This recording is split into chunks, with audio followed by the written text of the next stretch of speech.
करती थी, उसे हर चीज परी लगती रहती थी। वो अब अपनी परियों वाली किताब को खोला और उस कीड़े से पूछने की कोशिश में लग जाती है कि क्या तुम परी हो। वो कीड़ा तस्वीर को देखते ही परी बन जाता है और ओफेलिया को अपने साथ चलने का इशारा करने लगा। ओफेलिया भी उसके पीछे पीछे जाने लग गई और वही परी इसे लेबिरिंथ में लेकर आ जाती है। वहीं पर उसे वही नीचे जाने वाली सीढ़ियां दिखाई दी जिसके जरिए हमने इस कहानी के स्टार्ट में उस प्रिंसेस को ऊपर आते हुए देखा था। ओफेलिया जब डरते डरते नीचे जाने लग गई तो उसे वहाँ पर एक काफी खौफनाक सी क्रिएचर दिखाई दे पड़ती है जो ओफेलिया को देखकर बहुत ही ज्यादा खुश हो चुकी थी। वो कहती है कि आखिर तुम आ ही गई, कितने सालों से तुम्हारा इंतजार था। ओफेलिया उनकी बात समझ नहीं पा रही थी, बल्कि वो तो इस क्रिएचर से डरने भी लग चुकी थी। वो क्रिएचर उससे कहने लग गई कि तुम मुझसे मत डरो, मैं तुम्हारा दुश्मन नहीं, दरअसल मुझे फॉन कहते हैं और मैं आपका गुलाम हूँ। आप एक प्रिंसेस हैं, आप इस दुनिया से बिलोंग नहीं करती, आपका ताल्लुक जमीन के नीचे की दुनिया से है और आप वहाँ के राजा की बेटी हैं। आपका नाम प्रिंसेस मुना है। ओफेलिया कहती है कि यह सब सच नहीं। फॉन कहता है कि अगर आपको मेरी बातों पर यकीन नहीं तो घर जाकर अपने कंधे पर देखिएगा, वहाँ एक चांद का निशान होगा और इससे साबित हो जाएगा कि आप प्रिंसेस मुना ही हैं। आपके डैड ने आपको अपने दुनिया में वापस लाने के लिए बहुत सारे दरवाजे खोले हुए थे और अब एक ही दरवाजा वापस बचा हुआ है और वो कुछ पहेलियां हल करने के बाद ही खुलेगा। और साथ में यह भी साबित करना होगा कि आपके अंदर जो अच्छाई थी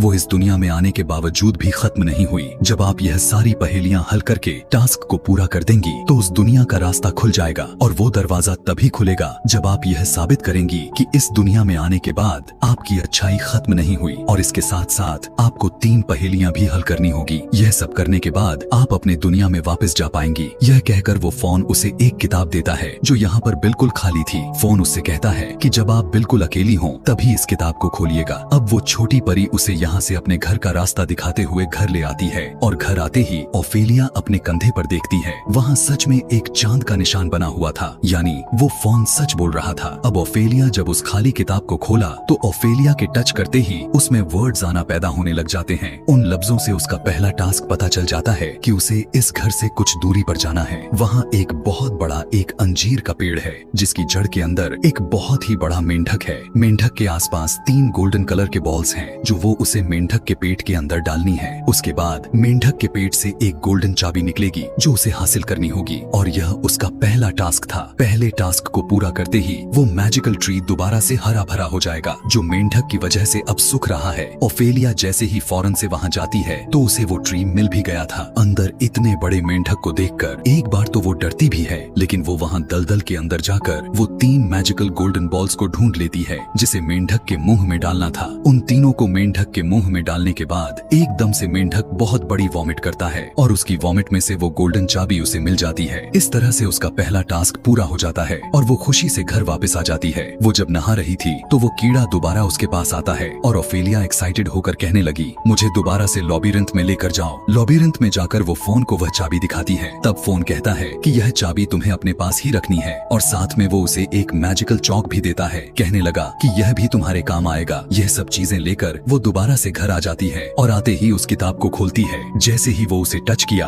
तो अब वहाँ कुछ भी उभरने की बजाय वहाँ खून ही खून आने लग चुका था। यह देखकर वो बहुत ही ज्यादा पैनिक हो गई और किताब को बंद कर दिया। ठीक उसी वक्त उसे अपनी मॉम के चिल्लाने की आवाज सुनाई दे पड़ी। उसने जाकर देखा तो उसकी मॉम की तबीयत बिगड़ चुकी थी और उन्हें बहुत ज्यादा ब्लीडिंग होने लग चुकी थी। ओफेलिया अपनी किताब को वहीं पर छोड़कर फौरन अपने डैड को बुलाने के लिए चली जाती है, लेकिन उसके डैड भी उसकी मॉम की तबीयत को सुनकर कोई भी ध्यान नहीं देते। ओफेलिया बेचारी अकेली यह सब कुछ कहाँ संभाल सकती थी। अपनी मॉम की बीमारी की वजह से वो बहुत ही ज्यादा परेशान हो जाती। इसी तरह से दिन गुजर जाते हैं और एक रात जब वो गहरी नींद में सो रही थी तो फोन उसके पास जाता है। वो गुस्सा कर रहा था कि अभी तक ओफेलिया ने अगले वाले टास्क को पूरा नहीं किया। वो बताती है कि मैं अपनी मॉम की तबीयत की वजह से बहुत ज्यादा परेशान हूँ। तब फोन भी उसे बताता है कि वो बात तो ठीक है, लेकिन हम भी ज्यादा इंतजार नहीं कर सकते हैं क्योंकि पूरे चांद की रात आने वाली है और उसी रात को वो दरवाजा खुल पाएगा। फोन ओफेलिया को मदद करने के लिए उसे एक जादुई बच्चे की तरह दिखने वाली जड़ देता है और कहता है कि हर रोज सुबह को इसके अंदर दूध डालते हुए अपने 2 खून के कतरे डाल देना और इसे अपने मॉम के बेड के नीचे रख देना। इसके बाद से वो थोड़ी ही दिन में बिल्कुल ठीक हो जाएंगी। साथ में वो